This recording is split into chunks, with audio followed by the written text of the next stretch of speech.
Hola a todos, mi nombre es Juan Carlos Ponce, kinesiólogo de Chile y presidente de la Sociedad Chilena de Kinesiología del Deporte, SOKIDE. Tengo la fortuna de representar a mi grupo, a mis socios, ¿cierto? Con este tema muy interesante que es la disfunción patolofemoral, pero abordando temas desde la anatomía evolutiva comparada y la neuromecánica aplicada, agregándole finalmente un elemento más reciente que es el dimorfismo sexual. Brevemente, una introducción seguido del tema principal que es la parte de evolución, anatomía comparada y neuromecánica aplicada, para finalmente comentar en qué enfocarse cuando se está tratando mujeres que tienen este cuadro. En algunas pocas palabras les comento que soy kinesiólogo desde hace 30 años. He tenido la fortuna de trabajar prácticamente exclusivamente en kinesiología deportiva en alto rendimiento y musculoesquelética. He participado en una veintena de eventos deportivos a lo largo de mi carrera y en estas pocas imágenes muestro algunas de los recuerdos que uno va guardando en el camino. En algún momento trabajé con el seleccionado canadiense de racquetball, también con equipos de deportes convencionales y paralímpicos. Eh, el equipo de trabajo, ¿cierto? Donde me desempeñé hasta hace poco tiempo atrás, siempre es importante contar con buenos equipos de trabajo para sacar el máximo provecho. Siempre mantener contacto con los colegas. Y aquí abajo está mi profesor de ciencia básica, al cual estoy atendiendo de lesiones en hombro y rodilla. Un orgullo para mí atenderle. Les quiero contar que la definición sobre la cual voy a trabajar se refiere específicamente al síndrome de difusión patellofemoral que obedece a un mecanismo no quirúrgico para diferenciarlo de aquella disfunción o dolor patellofemoral que puede tener un origen quirúrgico. Y en este caso, la disfunción patolofemoral es transitoria dentro de esta otra rehabilitación que puede ser más larga. ¿Ya? El caso de cirugía de ligamentos, menisco, prótesis de rodilla, etcétera, etcétera. En ambos casos, la rodilla genera una disfunción a partir de esta disfunción femorotibial o femoropatelar. Y ambas, ¿cierto?, se potencian entre ellas de manera sinérgica, creando una disfunción, ¿cierto?, que afecta a toda la extremidad inferior, lo que finalmente redunda en la dificultad, ¿cierto?, para desempeñarse en el ámbito deportivo, laboral o en el trabajo. La definición de disfunción o dolor patolofemoral está bastante clara hace muchos años y las actividades que la exacerban también han sido bastante descritas. Generalmente tiene que haber una actividad repetitiva con carga de flexión o se manifiesta con la posición de flexión mantenida. Uno de los problemas al abordar esta patología es la gran variedad de denominaciones que tiene, lo que produce un efecto de torre de Babel. Torre de Babel porque ante la misma situación o fenómeno existen diferentes denominaciones, lo que dificulta el diagnóstico, el manejo, los acuerdos. Por lo tanto, son bastantes los nombres que existen. Generalmente hay tres que prevalecen sobre el resto. El dolor anterior de rodilla, que para mí es un diagnóstico topográfico. El dolor patellofemoral, que es una parte componente de la disfunción. Y para mí la disfunción patellofemoral engloba más aspectos que solamente el dolor. Afecta a bastante gente, generalmente se afectan más las damas que los varones, sobre todo en el ámbito deportivo, tiene una razón histórica de por medio. Consume muchos recursos anuales en consultas médicas y en algunos deportes puede ser la patología más vista, por ejemplo los corredores, sobre todo los novicios. El dolor siempre tiene las mismas características. Eh, Va comenzando de a poco, es insidioso, generalmente no es de origen traumático, aunque eventualmente lo puede ser. El diagnóstico de disfunción patológica es de exclusión, no encontrándose otra causa que lo explique. Para que esto aparezca, generalmente tienen que confluir varias causas, por lo tanto es multifactorial, y el dolor generalmente va a estar asociado a la sobrecarga mecánica de estructuras que son muy sensibles por su inervación. Generalmente el retináculo lateral, la membrana sinovial, el cuerpo de Hoffa, etc. Dentro de los elementos que pueden dar dolor en los diferentes aspectos de la rodilla, anterior, posterior, lateral y medial, el dolor anterior de rodilla o síndrome de dolor patologio se ubica adelante, ¿ya? Solamente la faceta lateral troqueal da dolor a la cara posterior de la rodilla. Pero de todas maneras siempre hay que tener a la vista las posibles causas locales o si el origen es más allá de la rodilla, por ejemplo, dolor referido de regiones musculoesqueléticas distintas, cadera, pelvis, zona lumbar, la presencia de tumor o si se encuentra frente a una somatización en este caso. La historia es bastante más antigua, de 50 años o 100 años incluso. Inicialmente se denominaba desarreglo interno de rodilla, a lo que podríamos llamar el dolor patolofemoral. Posteriormente, cuando se empiezan a hacer las primeras cirugías de rodilla, aparece esta denominación de condromalacia patelar y queda como el diagnóstico para todo dolor de rodilla que no era ni artrosis, ni infección, ni ruptura de ligamentos, luxación, ni fractura. Entonces, este diagnóstico hasta el día de hoy se sigue utilizando, pero en el transcurso de la historia aparecieron otras formas de explicar este dolor. Entonces, en la década de los 70s, 80s aparece la teoría mecánica, que nos explica que el desbalance, ¿cierto?, de los retináculos genera esta posición anormal de la patela, la cual va a generar este dolor. Posteriormente aparecen otras dos formas de explicar esta condición.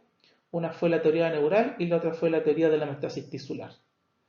En este proceso de desarrollo de la teoría neural, Fulkerson nos comenta algo que se repite en la entrevista clínica.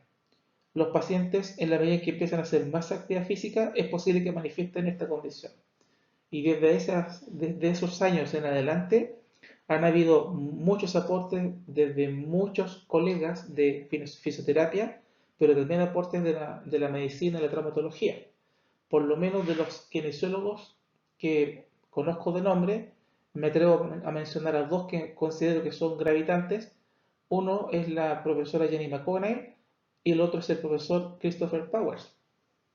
Ambos con sus contribuciones tanto al manejo como a la comprensión de esta patología. Otra mente importante es la fundación del Grupo Internacional de Estudios de la Articulación Patolofemoral en 1994. Este grupo finalmente el año 2023 distingue a nuestra colega Jenny McConnell con el premio a la trayectoria y la hace formar desde ese momento parte de este grupo selecto de investigadores y de profesionales dedicados a esta área. Como se ve, hay una larga historia de mucha gente que ha participado. Lo que es claro es que hay condiciones mecánicas y lo que hay claro también es que hay condiciones que son distales, locales y proximales a la rodilla y que el examen y el tratamiento tienen que ser individualizados. No hay un único tratamiento para todos los pacientes. Pero esta historia que parecía larga comienza antes, con la propia evolución de la rodilla.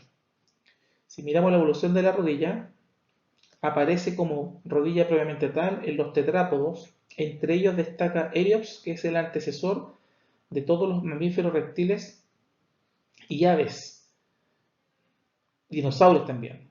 Entonces, este tetrápodo, que era un anfibio, vivió hace unos 340 millones de años. Este tetrápodo tenía una rodilla básica con fémur, tibia, peroné, dos meniscos, dos ligamentos cruzados, dos colaterales bien definidos pero sin patela. La patela tomó unos 170 millones de años para aparecer en aves, reptiles y mamíferos de manera independiente, por mecanismos independientes. Por lo tanto, un segundo antecedente es que la patela es más joven, entre comillas, en el asentamiento de la herencia de la configuración de la rodilla. Y eso hace que la configuración de esta articulación sea mucho más variable.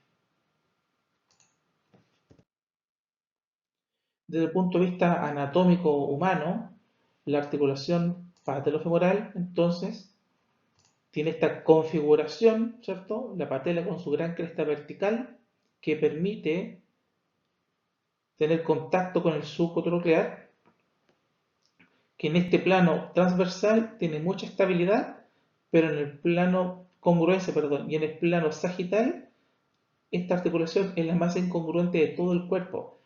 Y como es de un alto nivel de estrés de contacto, posee el cartílago articular más grueso del cuerpo, en promedio una cantidad de 7 milímetros de grosor, pero con propiedades mecánicas distintas, que hace que este cartílago articular sea capaz de amoldarse a la superficie de contacto. Aunque de todas maneras, siempre que la patela se está moviendo sobre la tróclea femoral, la superficie de contacto en la patela es menor a un tercio del total disponible. Por lo tanto, el estrés de contacto es altísimo. La evolución permitió liberar las extremidades superiores, pero sobrecargó mucho más el miembro inferior. Como consecuencia de ello, hay una predisposición a la generación de osteoartritis femorotibial y femoropatelar.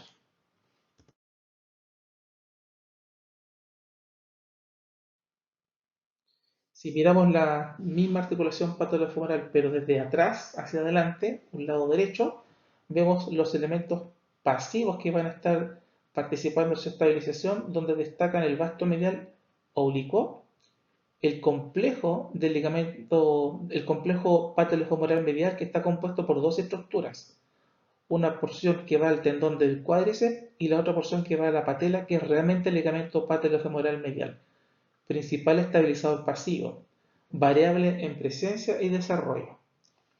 El segundo dato relevante de esta imagen es que la configuración de las facetas patelares es muy variable entre sujetos del mismo género y el tamaño de la patela es variable entre sujetos de géneros distintos. Tanto así que esta configuración de facetas es casi una huella digital. Entonces, la anatomía es variable, el desarrollo de las estructuras es variable, por lo tanto, la biomecánica, la función y la patología van a ser variables. Todas estas articulaciones, sobre todo las sinoviales, van a tener por función mecánica la transmisión de cargas, pero no van a transmitir toda la carga que reciben, sino que parte de ella es absorbida. Y eso gracias a la capacidad, ¿cierto? O característica viscoelástica que tienen todos sus componentes: hueso, tendón, ligamento, inserciones, músculo, etc. Y si a esto le suma la capacidad de contracción excéntrica que tenga este músculo perarticular, se disipa mayor cantidad de carga sobre la articulación. Por lo tanto, la disposición anatómica de los componentes articulares más la contracción muscular excéntrica son protectores de la articulación. Si a eso le sumamos los elementos que dan la estabilidad pasiva, se logra que la articulación funcione como un transmisor de carga biológico con movimiento y estabilidad simultáneamente. Para eso es importante que las superficies articulares se mantengan centradas. Ya que aparece una dificultad, porque la patela tiene tres ejes de movimiento. Estos tres ejes de movimiento, iguales a los que tiene una vértebra sobre la otra, generan una gran posibilidad de grado de libertad de movimiento. Si vamos al caso de un único eje de movimiento o un grado de libertad, van a haber cuatro movimientos posibles, dos translatorios y dos rotatorios. Por lo tanto, al haber tres grados de libertad, como es el caso de la patela, existen 64 combinaciones distintas de movimiento, lo cual se genera un problema o una oportunidad. En este caso, se interpreta desde el punto de vista del control motor como una abundancia que podría aportar o exponer a una situación de complejidad. En un sentido positivo, esto ofrece variabilidad motora. Lo lamentable es que esta gran variabilidad motora, si se escapa de cierto nivel, genera un desorden, pero si es sometida a control a través de un mecanismo controlador, se recupera o se orienta hacia el orden. Esa es la función del control motor o el control del movimiento. Lograr que esta gran variabilidad motora quede en un rango de movimiento que no dañe estructuras. Por esa razón, esta variabilidad coordinativa puede tener situaciones de poca o mucha variabilidad que van a provocar daño, o una variabilidad positiva restringida en ciertos márgenes que van a hacer que la articulación cumpla con sus características de moverse sin dolor, ser estable y tener un rango de movimiento completo. Estas tres características permiten que la articulación cumpla con sus funciones habituales: proteger, ser estable y ser móvil. Cuando esto no sucede, hay disfunción. ¿Y habrá algún ejemplo de dimorfismo sexual en otras articulaciones humanas? Por supuesto que sí. Por lo menos podemos mencionar la temporomandibular y la sacroiliaca. Brevemente, la articulación sacroiliaca manifiesta el dimorfismo sexual después de la adolescencia, cuando se transforma la morfología corporal y por las distancias de los centros de masa con los centros de rotación se generan las diferentes formas de articulación sacroiliaca masculina y femenina. En el caso de la articulación patelofemoral, existen elementos morfológicos que están asociados al sexo. Y en el caso del sexo femenino, van a haber condiciones anatómicas, fisiológicas, biomecánicas, hormonales y psicológicas que van a determinar que funcionen de manera distinta. La patela es más pequeña, tiene más estrés de contacto, la morfología troquial es más aplanada, tiene menos estabilidad, hay más laxitud ligamentosa, etc. Entonces, de una manera ascendente o descendente, vamos a llegar a una posición o condición de alteraciones artroquinemáticas, ¿cierto? De la posición y movimiento de la rodilla y de la cadera, generando una condición de aumento de valgo dinámico de rodilla con aumento del ángulo Q. Y precisamente estas condiciones que son potenciadas por acortamientos o restricciones tisulares, por debilidades musculares, ¿cierto? En el caso de la mujer, dan espacio para generar efectos positivos, porque en el caso de la mujer, ella se va a beneficiar mucho más con el trabajo de rehabilitación de musculatura de la cadera, el tronco y la rodilla. Entonces, los agentes que pueden generar variabilidad son la evolución posiblemente incompleta o retardada por esta aparición tardía de la patela en la evolución de la rodilla. Segundo, el dimorfismo sexual, el crecimiento, ¿cierto? Los grados de libertad que existen en la articulación, el dimorfismo sexual que existe en diferentes otros elementos, en los diferentes componentes del sistema artroneuromusculoesquelético, en las respuestas fisiológicas y las adaptaciones al entrenamiento y el ejercicio y en el control motor. Todo esto genera una gran variabilidad de los portadores de disfunción patológica desde el punto de vista biomecánico, clínico y funcional. Por lo tanto, el examen y la evaluación y las intervenciones que salgan de este examen tienen que ser casi a la carta, individuales. Entonces, los deterioros que generalmente se encuentran en estos pacientes van desde debilidades musculares, acortamientos, alteraciones del movimiento, hasta los factores psicológicos.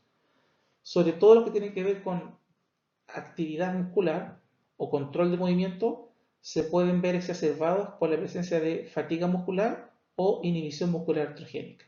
Entonces, según los deterioros, el diagnóstico de este paciente va a entregar las bases para implementar o aplicar las intervenciones, técnicas para mejorar la flexibilidad tisular, corregir la debilidad muscular o mejorar el control motor. Todo esto pensando siempre en los factores locales, proximales y distales. Por lo tanto, la disfunción patelofemoral es un gran ejemplo de que la individualización del paciente es fundamental y es clave, sobre todo en estos pacientes, la historia o anamnesis que nos van a dar muchas claves para hacer un buen tratamiento. Muchas gracias por su atención y estaré atento a la información que quieran solicitarme. Aquí están mis redes sociales, mi correo electrónico y por supuesto dispuesto a colaborar en lo que se nos pida. Hasta pronto.